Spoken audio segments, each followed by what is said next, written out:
Hi everyone, welcome back to my channel. In today's video, I am going to show you 3 tips for creating watercolor botanical paintings in your nature journal during winter. The first tip is to paint flowers that bloom in winter. If you're fortunate enough to live in any area of the world where there's something blooming or out and about in winter, then this is usually one of the most inspiring things to paint in your nature journal.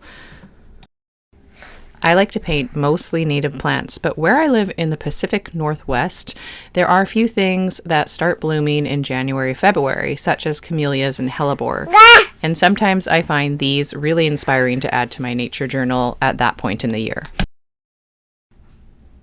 The second tip is to paint flowers from your own reference photos. I like to take pictures throughout the year as I go on my nature walks.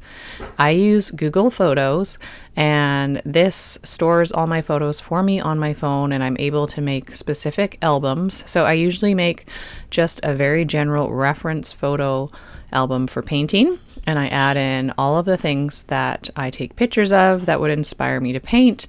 And Google Photos happens to organize it all chronologically, which is nice. And if you can click through on any of the pictures, then you'll see the date as well. So if you want to paint something that bloomed in December last year, then you can find something and click on it, and it'll be in chronological order, and then you can see the timestamp of when you took the picture as well as where you took the picture.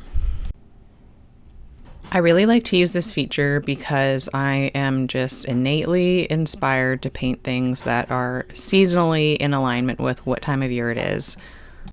Thanks for watching the video so far. I just wanted to take a quick break to ask you to subscribe to my channel and like this video if you're enjoying the video so far. Let's get back to it.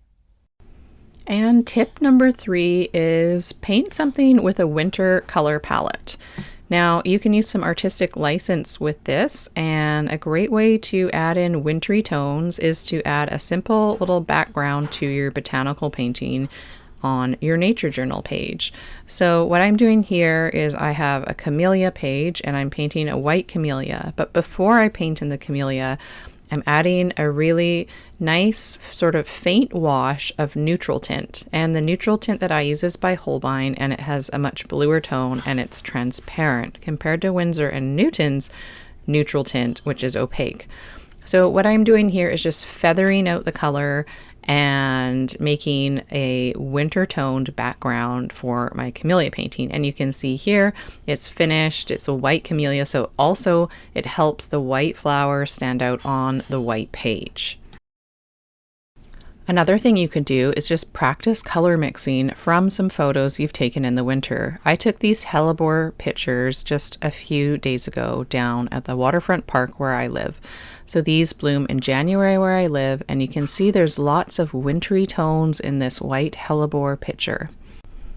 Mixing some of these browns from the soil and some of the greens from the center of the flower, and then choosing a few different neutrals to represent the creams and the shadows of these white flowers would be a great way to practice your winter color mixing. So here's a quick clip showing you how I go about mixing some of the colors for this hellebore photo. And I did this just really quickly, and this is in my field notes sketchbook, and my goal is not to make things realistic or perfect. My goal is to have fun and explore color and shape in winter with this study. So some of these look pretty faint on camera, but I'm just trying to mix up different tones of whites and neutrals. And I did this by using some titanium white mixed with some really light tints of other colors, as well as mixing my own neutral grays with ultramarine and light red. Now what I'm doing, which is a real challenge for myself, is to do a sketch and not do any erasing.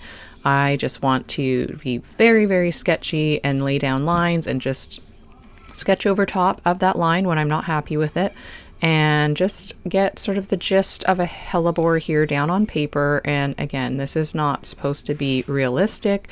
It's not supposed to be perfect. what I'm doing is exploring color.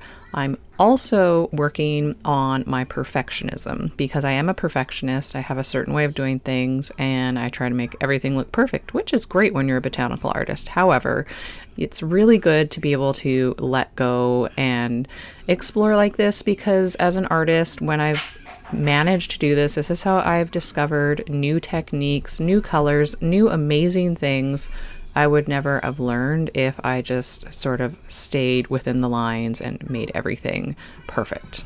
So I encourage you to give something like this a try as well with one of your winter flower pictures.